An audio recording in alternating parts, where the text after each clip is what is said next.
Hey everyone, we're at the Powerhouse Museum in Sydney for their Powerhouse Lake gaming event that they hold every now and then. So we're going to check out some talks from local indie devs and check out some of their games. Let's go have a look.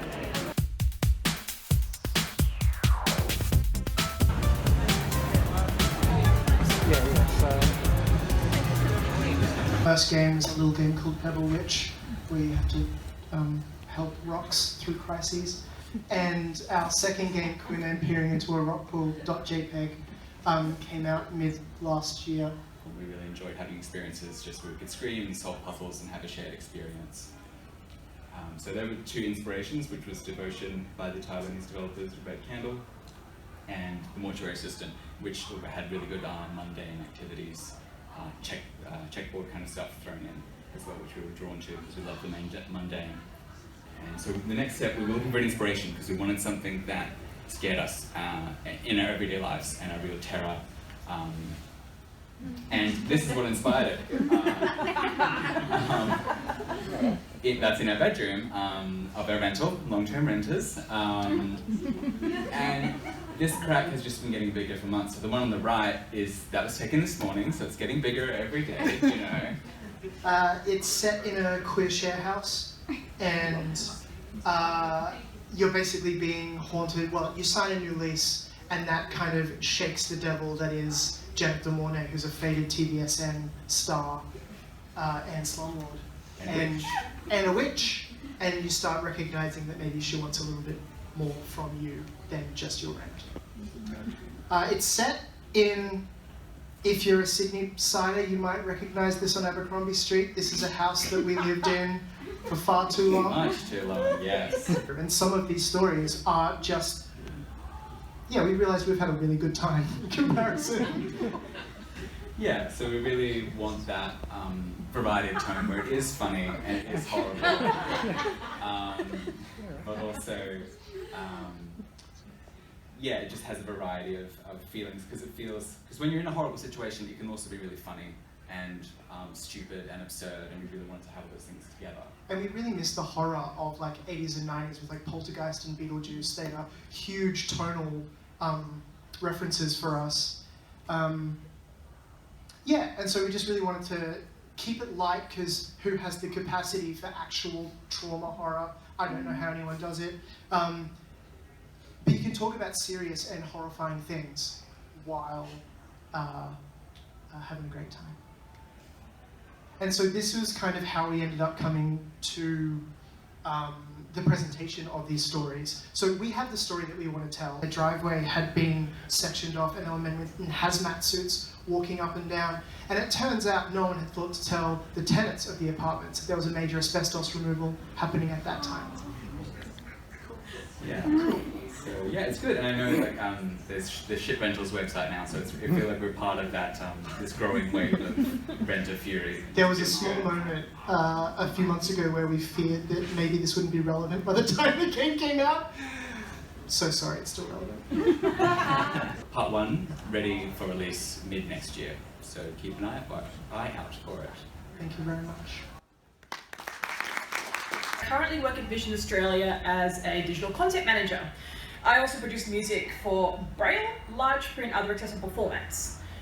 So this talk is going to be about an accessible game that we've created that's still in the works, and it's a game that focuses on children with vision loss. So the game is called Honeycomb Festival, and we wanted it to be a kind of a cross between Animal Crossing and Metal Gear Solid.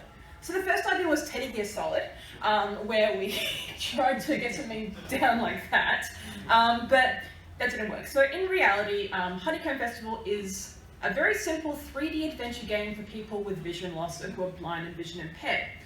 So the game started by basically focusing on, okay, so how do we make a game accessible for someone with vision loss? So I want to also preface that there are so many different ways to tackle accessibility in video games. There's cognitive accessibility, hearing accessibility, input accessibility. Today's talk is solely on visual accessibility and focusing on those with vision loss. I'm more than happy to talk about other accessible means after this. So it's a 3D adventure game for the blind and vision impaired, mainly focused on children to figure out how they can use a computer and how they can actually play games. It was made in Unity, controversial, at the moment, it's still being done in Unity. And we also used Vivink Studios, as I was the audio designer and project lead for this.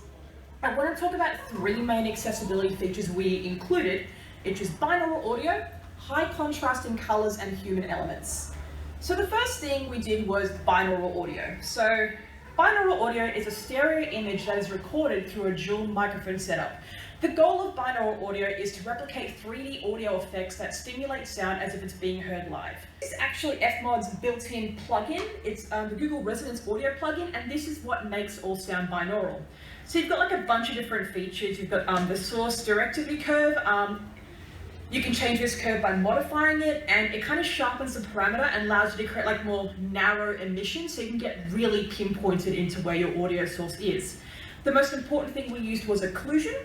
So this stimulates having visual objects in front of a listener and attenuating the audio source by removing high frequencies of it. So say if someone goes into another room, their voice will become muffled. That's the occlusion. The next thing is the near field effects. So enabled a near field effect of the sound source. It's less than 1 meter from the listener, and it stimulates the effect of the sound sources by being really close to the listener's ears. So that plugin is on all of the sound effects. So in this case, the player is a little blind fairy named Lynette. She's got a teddy bear, which kind of acts like a guide dog who like sniffs out honeycomb, and her whole purpose is to collect honeycomb. So all the honeycomb emits a binaural sound. In this case, the sound is wind chimes, because it's more inviting sound to actually get people to go towards it. So as you get closer to the honeycomb, with the binaural plugin, it'll become louder. And we use chimes because that's a really welcoming sound, I find. Honeycomb doesn't make a sound, but this is a fairy game, so it can be wherever I want it. And then we also mixed in real wind chimes with VSTs, which are virtual instruments. So it's a blend of two, which kind of gives a more natural element, I find, as well. So other accessible features, it's kind of obvious, it's very kind of like a no-brainer, but different footstep material for figuring out, what you're stepping on. It's kind of simple to think about, but it's very important. So if you're stepping on grass, you're going to hear grass noises. If you're going to hear concrete, you're going to hear concrete. So that's a basic one, but we included that as well, and it helps someone with vision loss kind of map out where they are in the world. The next thing we want to do is high contrast colors. So just because this game is for the blind doesn't mean it had to be a black screen. So we created Teddy, Lynette, and the wasps, which are the enemies, and the honeycomb, and they all have really bright colors so that someone who has a little bit of vision can still be able to see them and find them. For those who don't know, low poly is a polygon mesh used in 3D PC graphics that has a relative small number of polygons. So we went for really simple, basic 3D shapes that's bright enough for someone with a bit of vision loss to be able to see it. The other thing we did is there are cutscenes in the game. So all the cutscenes were animated in Blender, and we imported them as video files, and we used white outlines around the main character while the background is muted for those with vision loss to kind of focus on what they want to, which in this case is the main characters. The last thing we did was outlines on the characters. So we literally just flipped the meshes in Blender, and so that way Teddy's got he's got a white outline around him to make him a little bit more visible, and then the wasp has a red outline as well to make it more visible. We associate red with danger, that's why the wasp is red in this case, and Teddy is an ally, so that's why he's green. The last thing I want to chat about is human elements. So in the vision loss community, a lot of people use screen readers such as JAWS or Zoom Text, and these read out what's happening on the screen. The voice is robotic. Now, we didn't want to have that in a game for kids, so we actually got a voice actor to voice everything. There's like 150 lines of dialogue, which took me 4 mental breakdowns to get through. So we wanted a human voice. And this one person voiced everything. So, Lynette sounds like a Winx Club ripoff, and Teddy sounds like a fat kid with a cold. But they're very distinct voices, and they kind of are more inviting than the use of a screen reader that they'll get used to when they're older. There's so much dialogue in there. And all of Teddy's dialogue is binaural too, so when he talks, you can hear where he is in the game. To go along with the dialogue, I composed all the music as well, and it contains elements of real instruments, just like an extra percussion layer in this orchestral, the synthetic orchestral composition just kind of adds a little bit of realness, and it kind of adds a bit of authenticity. So, for example, we kind of stole the Animal Crossing thing when you get stung by bees, and it's just like a cacophony of bongos. Yeah, we took that. But it's just basically us in the recording studio smashing drums, just trying to make a more human sound. So further development on this game is currently, we We've put in filters so that someone who is sighted can actually try and replicate what it's like to be blind playing a video game. So we've got Perkins in there, we've got diabetic eye disease, glaucoma, cataracts, and we're also working on colorblind filters too in the meantime. Again, so you can kind of walk a mile in someone with vision loss's shoes and see what they deal with, and it could also inspire you to try and think of some ways to make your projects accessible. The coolest thing in development at the moment, I think, is we're trying to get a braille display to work. So a braille display is what someone with vision loss can type with. They can send emails with it, and they can type with it. What we're trying to do at the moment is map the controls to the braille display, especially as kids are getting into the age of learning how to use a computer. And we're also trying to get the dialogue to pop up in the braille so they can also read the dialogue as well as it being on the screen. So it is also kind of important to preface that accessibility is not a one-size-fits-all thing. There are so many different ways to tackle accessibility. I'm very fortunate in the fact that I work at Vision Australia. I have access to so many people with vision loss who are my colleagues and my friends, and it's really important to just pick their brain and have constant meetings with them and be like, hey, what would you like, or how do you approach this? Because their information is invaluable, and essentially that's the target audience. If there's anything I hope you leave with today is that this game is still being further in development. If you want to talk about accessibility, I'm always down to talk about it. I will not shut up. It's my Roman Empire. And it's really important to consider everyone when you're making games. I know it's kind of hard in game jam situations, where we only have so much amount of time, but even just adding spatial audio or having it just mapped to a keyboard with no mouse usage is so important. Even being able to change the input keys for someone who has a mobility issue, even just simple things like that can really elevate your gameplay. So that's me. You can find all my socials there, and if you want to talk about accessibility, I am more than open to do that. And I hope you enjoy the rest of your night. Thank you. I'll let that run until I start. And this is our game.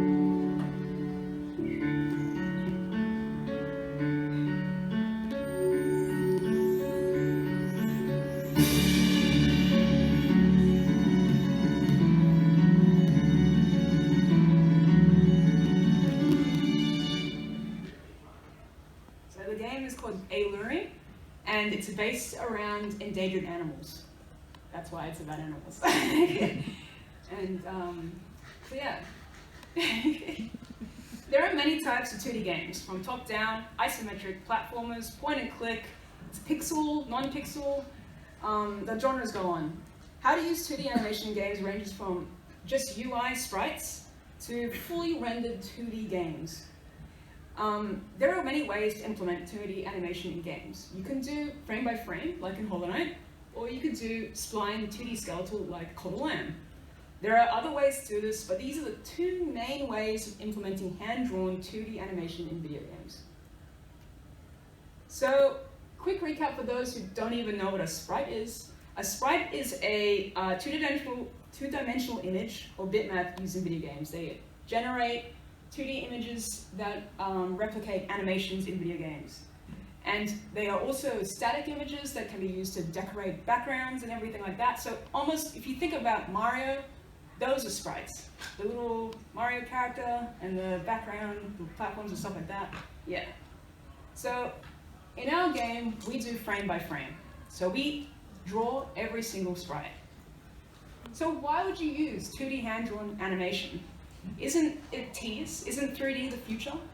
Why not use spine? Well, it's because it's expressive, it's unrestricted, you can do a lot of stylistic choices with it, and it's a lot of fun. It's just fun animating. Of course, there are problems.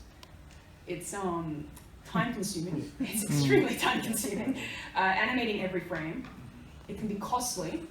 Not just from the payment of artists, but also you need a sprite for everything, and that needs an animation, and that can cost a lot in the background in the project. So yeah, and it can also be destructive. If you want to change an animation, you have to redraw those sprites. So if your artist or you can't draw quickly, I mean, good luck. It's really important to understand the flaws before you jump into something like this. So don't do that if you can't do that. However, let's say you want to embark on this journey anyway. This is some tips and hints on how to start a 2D animated game. So one of the biggest ways you can push through 2D art and animation games is creating dynamic characters. Use shape language and unique silhouettes to help portray whether they're friendly or not, to teach the player and display to the player what they are and how you can encounter them. And you have to consider how they move, how they interact with environments around them, how they stand out against the background. So that's one reason why for stylistic and for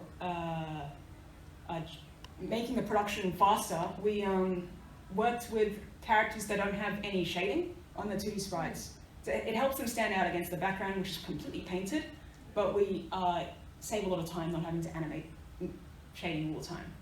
Another thing about characters, just a quick tip, is marketability and unique features. Helps it stand out against the crowd and also against the background itself. So you may think that you don't need to build a turnaround for a 2D animated sprite, but you definitely do. And you, so even if it's only from a 2D plane, draw it from every angle, think about how it moves, think about how it lives, and put down animation tips and hints, especially for your animators or for yourself. And yeah, so you have to prepare. After you do the turnaround, you prepare it for 2D animation. You think about keyframes, which is the most important frame of each sprite in animation, and then you test those keyframes in the game before you put any animation done. So here, this is where you test your sprites. So when you go and you make a sprite, when you're designing a character, you should definitely think about the color and how it looks against the rest of your game, and drag it in and check it out before you go on and fully animate it. Otherwise, you'll be making a character, I've done this plenty of times, where you make a character and you think, oh yeah, this looks great, and then you put it in the game and you animate it, and then you realize, oh, it clashes with the background too much, or I can't really see it, it's too small, like stuff like that. So definitely drag it in, at least one sprite, one render, and see how it looks. Another thing that you need to do that's important is you need to test keyframes in your animation. So do the timing. You put in a sprite and you do that's not fully rendered, and you test the timing of that. If you have any questions, like put your hand up at any moment. I'm happy to answer anything the best I can. Sprite count and frame by frame animation. So you want to animate for a 2D game, you probably think, oh, there's like 100 unique frames for every 100 frames of animation there is in the game, right? No. You should definitely don't do that because you're going to have a hard time. Use 20 sprites for 100 frames. So you can reuse as many sprites as possible, and also consider holding frames for longer periods. So if you, like, if, for example, that little guy, when he attacks, he holds his sprite when he does the hit. That helps teach the player and visualize to the player that that is the end of their attack. That also saves you time.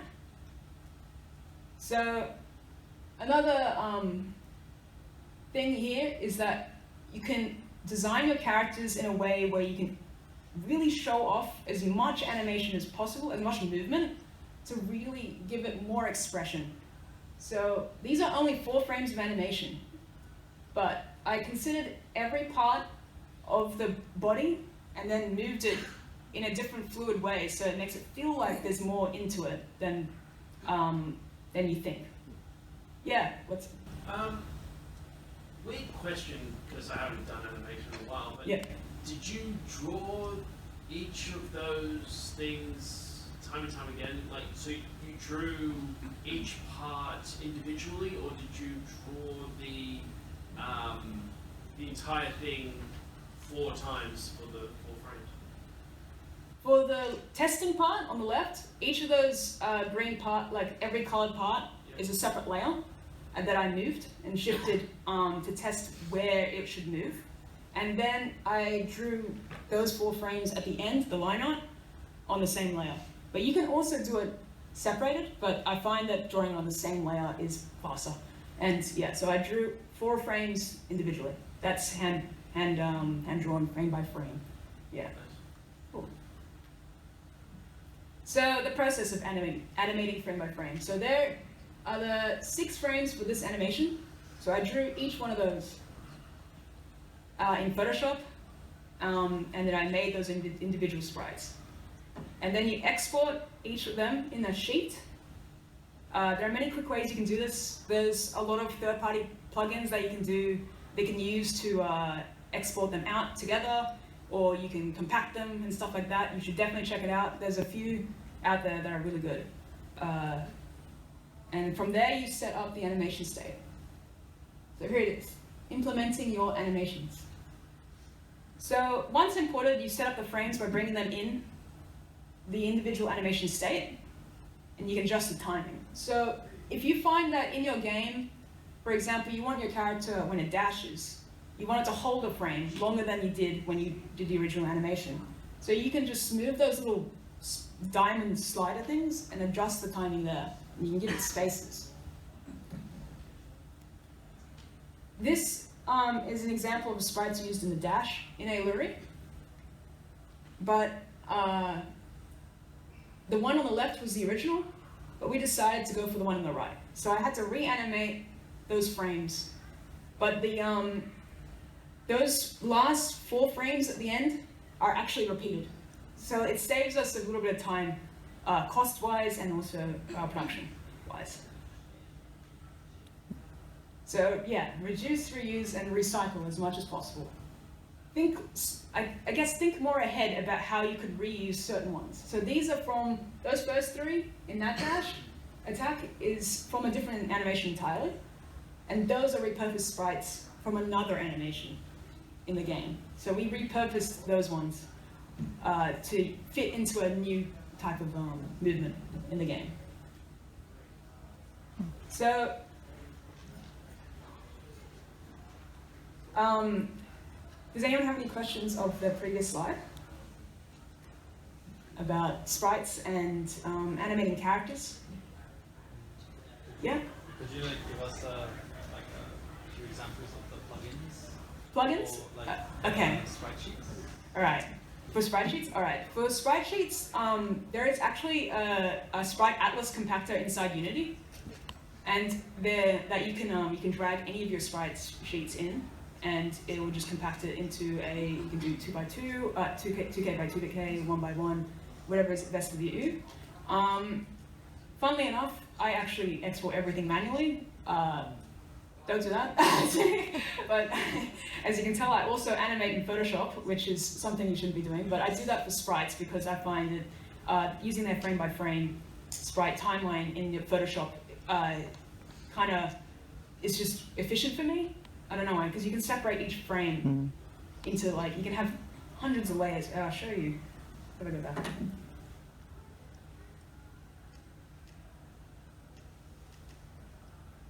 See that? You can have hundreds of layers in a single sprite. For me, that's handy, especially because I've been using Photoshop for most of my professional career. Yeah, but there are other programs you can use for that. Photoshop also has the ability to do pixel sprite, but I think there's better ones out there. I'm so sorry. I would give a better answer, but that's what I do, and it's not industry standard. Anyone else have any more questions? Okay, cool. Does anyone like the little character? It's cute. Has anyone seen reused animations in sprites before in games, or noticed it? Yeah. Yeah? Wario Land's Shake Dimension has a gigantic PDF of all those types of frames.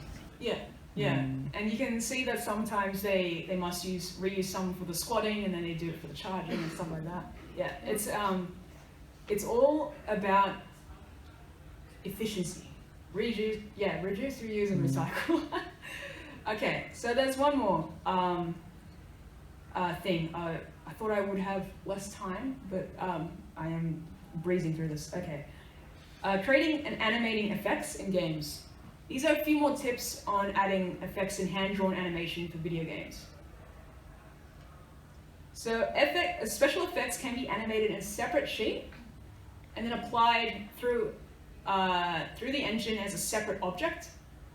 That allows you to really optimize how you do things, because then you can reuse certain sprites in a way that don't clash, and you don't have to redraw the effects on top of characters all the time. And then you can also, what we use it for is we're able to have animations run at different times, so we can add effects that have a lot of different, whoa, wow, but we can use maybe 2 or 3 frames of animation or sprites in the actual character. I think there's a few games out there that use this technique where the character, I think it's in Hollow Knight, the character doesn't have an in-between for the 2 sprites between the starting attack to the end of attack, and the effects itself is the animation. So you have one frame, one animation, one sprite here, and then one sprite here, and the effects do it. Then do the whole animation for the player to see it. There's no in-between frames. There's no in-between, yeah.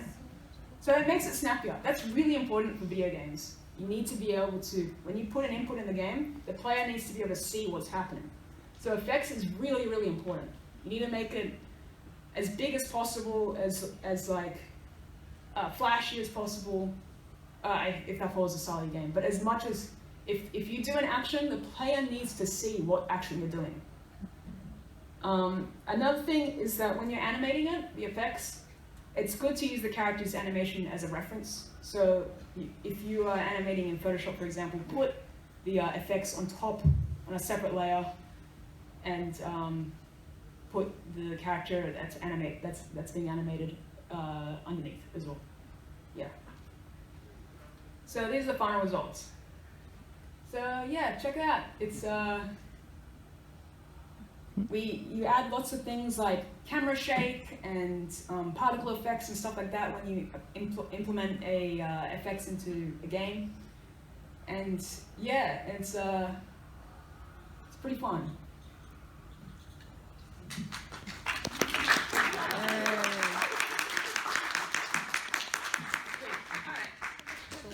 Yeah, sweet. Thanks, everyone. Animation, like, is it like you go on like onto use it? Can you decide that, or does it sort of like the animation? We have to pull that back. So we're trying to figure out some ways. Yeah, sure. I'm trying to skip the cutscene. They won't let me. What? Oh, it's a non-skippable cutscene. Yeah, and then hold Y. Oh, right, down there. Oh, hold Y, okay. Where are you? That's a good question. Wait. You don't need a friend. You don't need a friend. Wait, are we both controlling it? Yeah, you move? Yeah. I move. Wait a minute. Is that right? Is that supposed to happen? I don't know. I'll let him know. New game mode unlocked. Combat, see? Fighting each other. Oh, in the menu. Press the activate button. Which one's the activate button? Oh, why? Y? No, it doesn't say. No, it doesn't say there. Press the activate button FYY for player 2. Okay, there we go. Got it? Yeah. Okay, cool. Yeah. Okay, I'm the second. you're the ghosty one. Okay. Oh, do you want to play as well? Oh, we got. Yeah, I got figured it out. They figured it out. Oh, sweet.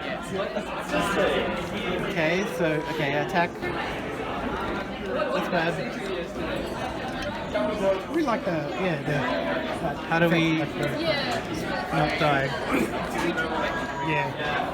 Well, just keep going. Let's keep going. Okay. Ow. Oh, we can climb. Okay. Don't fall! That's bad. I can duck. Can I get that? Yes, I can. Oh, I don't like the fire. Oh, I do a little barrel roll. Okay. Dash it. Hello.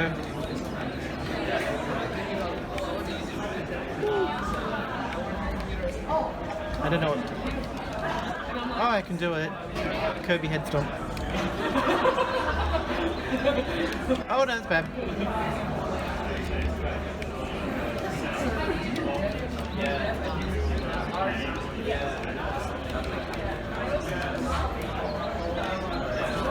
Oh, right in the fire. Oh, barrel roll. Oh no! Oh no, that's part of the story. Yeah. I guess it's, yeah. Okay. I'll watch it when I play it at home. Okay. Oh, what's that do? What is the right? Bring it to the end. Aim right trigger, okay. Oh, Oh, you can do like. Oh yeah, right, yeah. Sorry, this happens every time. I'm so sorry. Oh, right. So it turns out to not be a problem.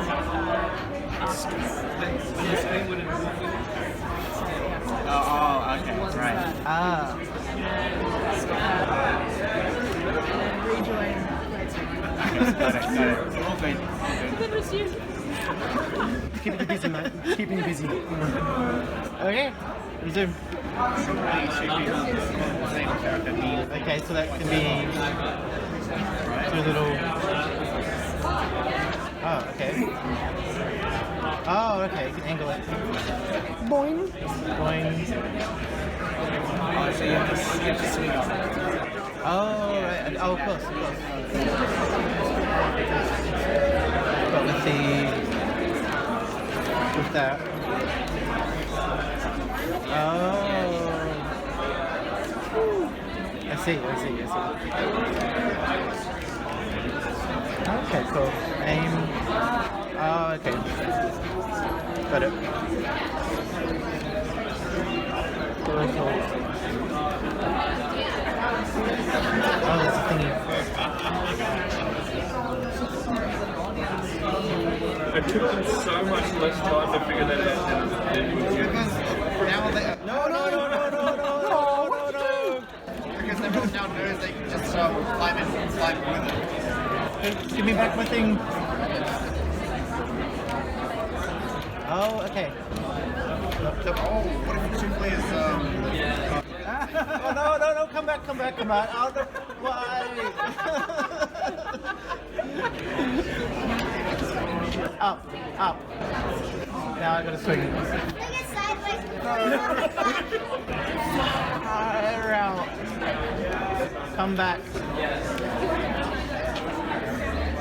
Okay, cool. Now I gotta. Yeah, you're getting the hang of it. Yeah. Okay, now we're gonna get this thing up. No, you don't shoot. Back. Yeah, good. Oh. How do we get it up? Up. Can you grab it? Oh, yeah. Yeah.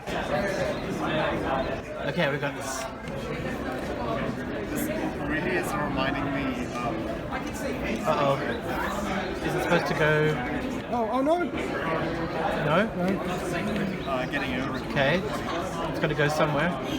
Oh, it's got to go the other way. Oh. Yeah, to the right, probably. Yeah. Where's it go? Where'd it go? I don't know where it went. I don't know. You lost it. Oh no. I see. Swing from here. Oh no. It went somewhere.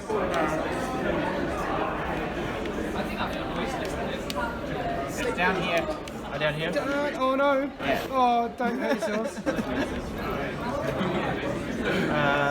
it and then climb up. And you can just push it. Oh, Oh yeah. No, don't do that. Okay.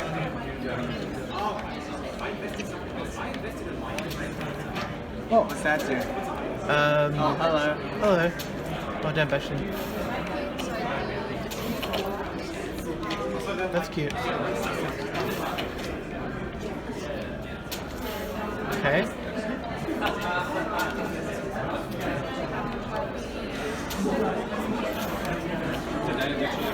Oh yeah. Yes. Yeah. So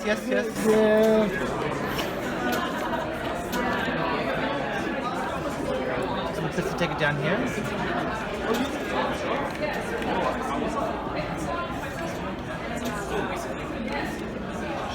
There's something in the Oh right. Secret little bug. You killed it. It's alright.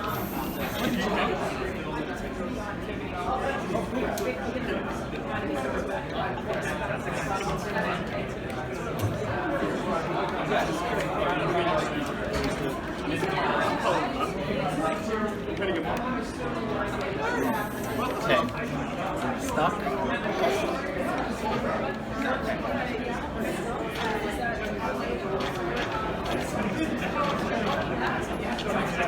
Uh-oh. Oh, okay, it grew. Oh, it grew. Okay, that's not a baddie. Alright, now what's it do? Now, yeah, no. Down here? Alright. Hello, things. Bye. Alright, off we go. Okay.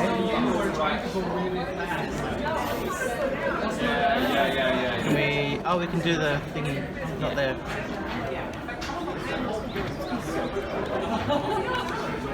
You'll be able to go where I Oh, yeah. Okay. Oh.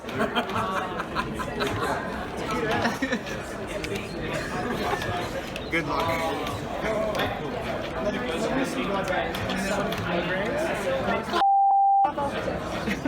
I can smell the ink. Yeah. Just love.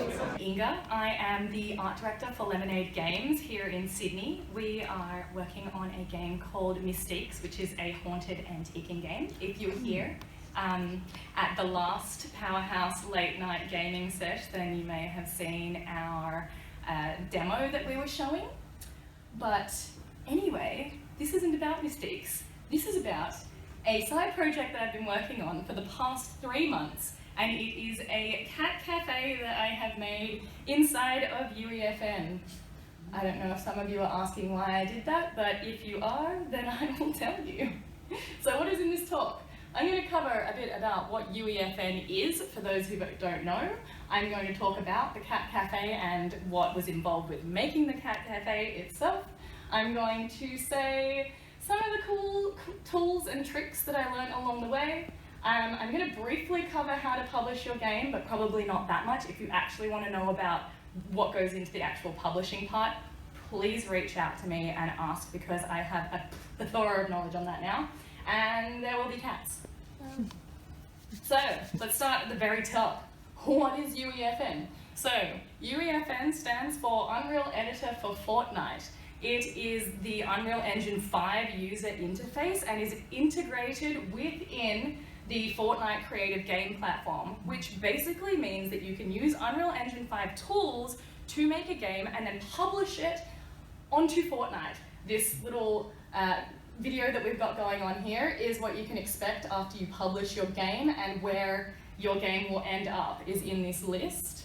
And people can jump on in from Fortnite and play your game with their Fortnite characters, which is very, very cool. So, if you're wanting to do something like this, it is super easy. You just need the Epic Games Launcher, and then you just install UEFN off the Epic Games Launcher, and you make a Fortnite creator portal. It is as easy as that, and away we go. So, every good project starts with an idea, and my idea was a cat cafe. And here are some references. It's pretty straightforward. I wanted a cute little cottage house inside of a forest, and I wanted, of course, cats inside of that. So, how did we get there? We started off with what you will very first see when you open up UEFN. You'll be confronted with the option to make your island, you can use one of the templates, or you can start off with a blank template. There are a bunch of different biomes there. You can see canyons and ice and stuff, which is pretty cool. You can choose any one of those. I want to also add there that on the right side there, they use the Unreal revision control is super cool. That is native source control. So if you don't want to muck around with Perforce or Git, it is literally already in there, and you can collaborate with people on the project just like out of the box. How cool is that? Anyway, this is one of the island templates. It comes with lakes and trees and all the things that you want straight out of the box, and then you can edit that down as much as you possibly want. So for those of you who are familiar with Unreal Engine 5, behold, the landscaping tool. It exists in there. The paint layer tools also exist in there, and all of your paint layers are already set up as well. If you want to use your own materials in there, you can just add your own materials to that. But I don't know, for those of you who have set up your own landscape materials, that's already done for you, so that's super fun. As you can see here, the landscape that I chose, it was like massively too big. So that was me chopping it with the flatten tool and just getting rid of heaps of that so that it was a small island. It might not look humongous, but this island is absolutely humongous. And for a cat cafe, which is just in that tiny little zone in the middle, yeah, I needed to cut some of this stuff off. Yeah, next. Oh, this is a really cool tool that also exists within Unreal Engine 5. I wanted to add it to this talk because I discovered it while jumping into UEFN, and I'm just super excited to share this tool with literally anybody who will listen to me. Gives you the ability to basically mask off any area of your map and copy it and paste it wherever you want. I did not know that this existed, and it is the most useful thing in the entire world. Look, you can literally just like copy that island, you can drag, like you can submerge it deeper into the map, and the geometry recreates itself to work with that. It will, if you paste it on top of lakes, it will, the lake will still form around that as well. You can also bring it up higher, and the geometry will form itself around that. Super, super, super useful tool. Use it. All right, so assets within UEFN. There are a number of different things that you can do for your assets. First and foremost, there is the Fortnite assets, which is definitely the easiest option. And then there's Fab assets, Unreal Marketplace assets, and of course importing your own assets. I'm not going to go over the final 3 of these, but it's good to know that they exist because of time. But I am going to talk about the Fortnite assets because they are incredibly accessible and very, very cool to use. So let's go over some of the pros and cons of using the Fortnite assets. So these are immediately available in the engine. They are small optimized file sizes, which is so good because with the other options that I was talking about, like Fab, Marketplace, and your own assets, these have the potential to tank your game. Fortnite assets, you can throw in hundreds of things and you will save on memory size. You will throw in one thing from Fab and be like, why am I like so over my memory size?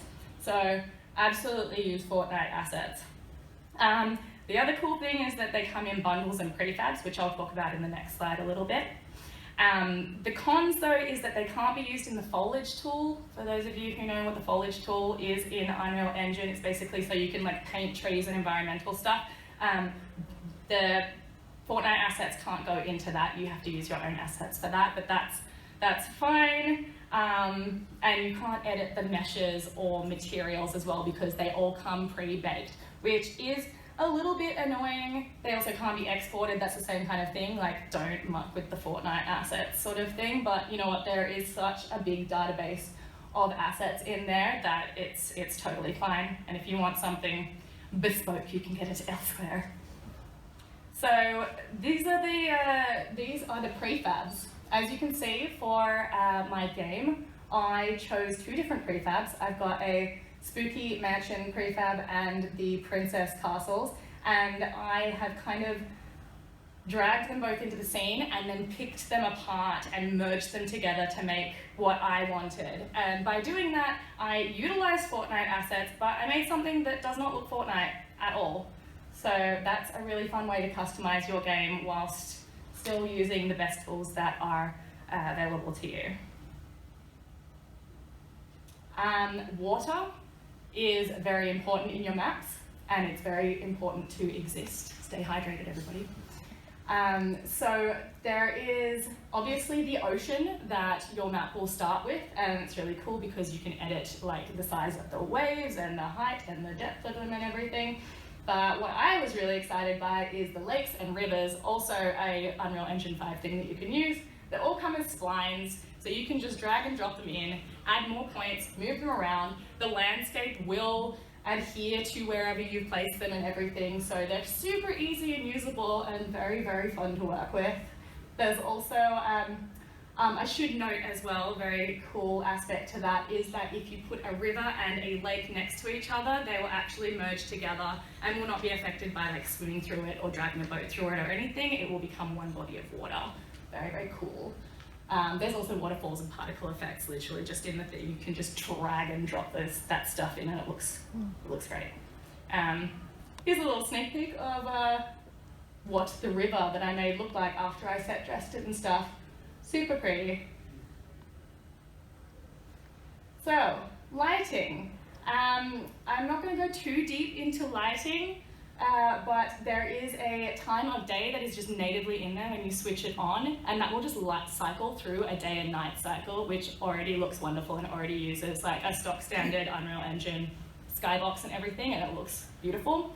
But if you want to go a little bit deeper than that, there is a day sequence device, and I will be talking about devices coming up next.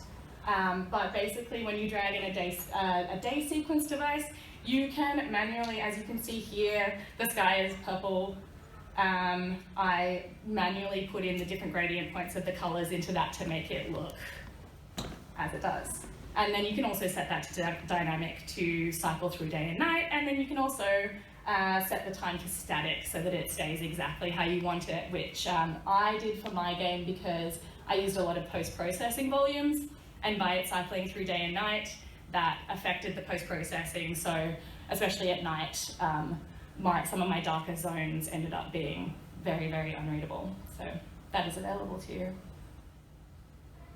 Devices. Coding, not coding. I am an artist, and this is why it was really fun for me to make a game in UEFN, is because I don't know how to code. And you can code in UEFN. They have their own coding language called Verse. It's not C++ for those Unreal Engine people in here. But, so coding does exist. However, you can make a game without coding or any kind of coding knowledge by just using devices. So I'm going to show you what those look like. Devices. Scroll and behold all of the devices at your disposal. They do a whole plethora of different things that make your game fun and usable. Things like buttons and motorbikes and fishing rods, teleports, so many different things. So I'm going to show you how I use them for my cat game. Basically, you approach a cat, it says hello, and then it disappears. And this is under the hood of what you're seeing right here. These are sequence devices.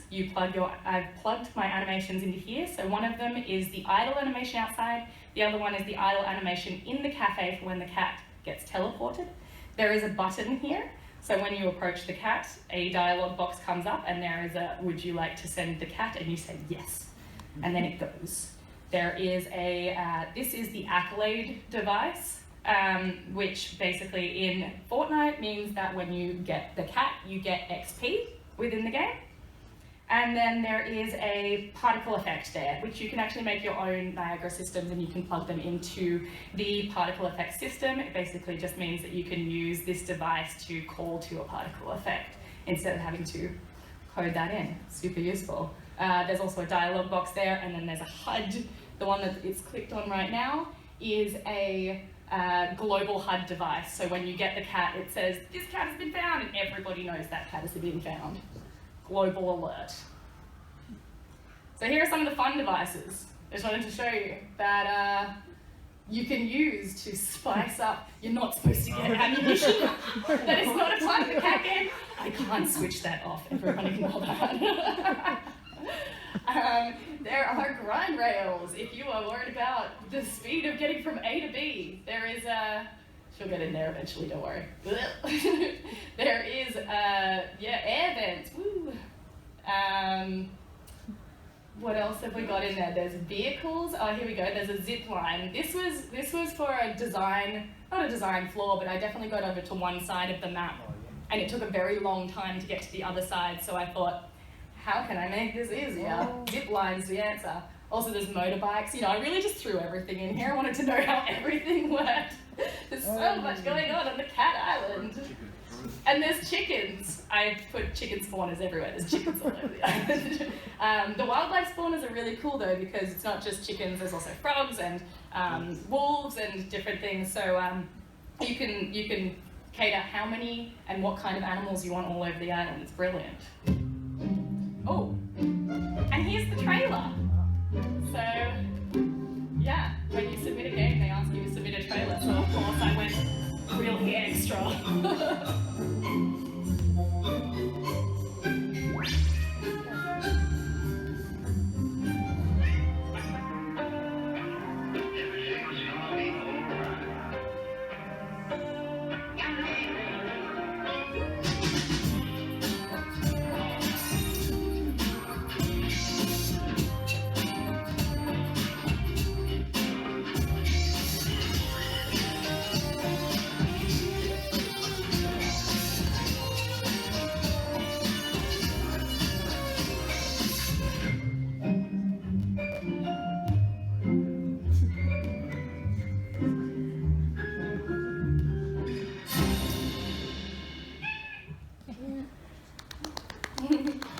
Thank you. So to end this, after I launched my game and made the trailer and I put it up on the store, there was this amazing moment where I was like, no one's going to play it, nothing's going to happen. And then all of a sudden 5,000 people were playing it and I was like, oh my god, I have to play with these people. So this is me, I only just released it a couple of days ago. So this is me a couple of days ago dancing in my cat cafe with some random people who had just found all of the cats. So super rewarding, super exciting. Excited to see where else it takes me, and I'm definitely going to make more UEFN maps in the future because it is just a whole lot of fun. So yeah, thank you everybody for coming, and if you have any questions or anything, I've gone like completely to the end of my time, so if you have any questions or you want to do this kind of thing yourself or anything, please don't hesitate to add me on social media, ask me questions. I'm so more than happy to talk you through anything to do with UEFN, and if you have Fortnite and you want to play my game, that's also my island code. I would love to know what you think. So yeah, thank you.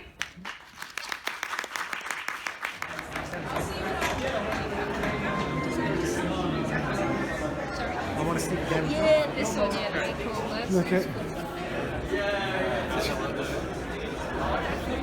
What do I think?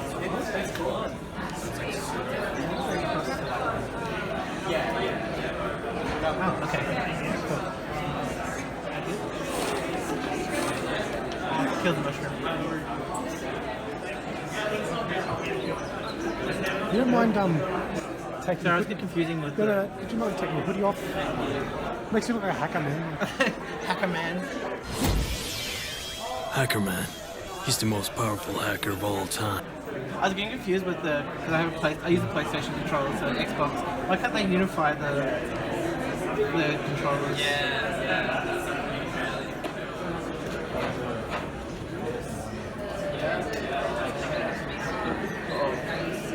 Otherwise, I'll have a go. Yeah, have a go. Oh, no.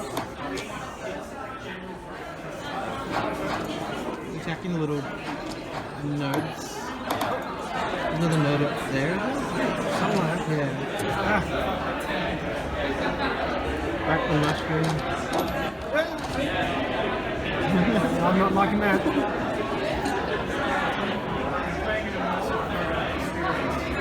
Bash the mushroom. Wow. We're still However, in the base game, you start out with a minimum. So you slowly unlock them as you defeat bosses, and you also get the opportunity to upgrade them as well.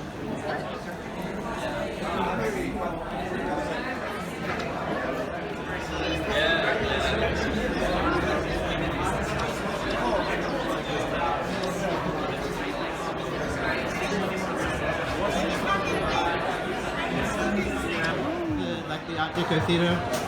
Oh, that's familiar. What is this? Space Colony Simulator, developed by League Geeks in Melbourne. Yeah. We entered early access 6 weeks ago. Cool. And we're just about to launch our first update right after PAX. And we're hoping to get version 1.0 of the game out middle of next year. Has this been already out for like media? As in like a. We launched to early access 6 weeks ago.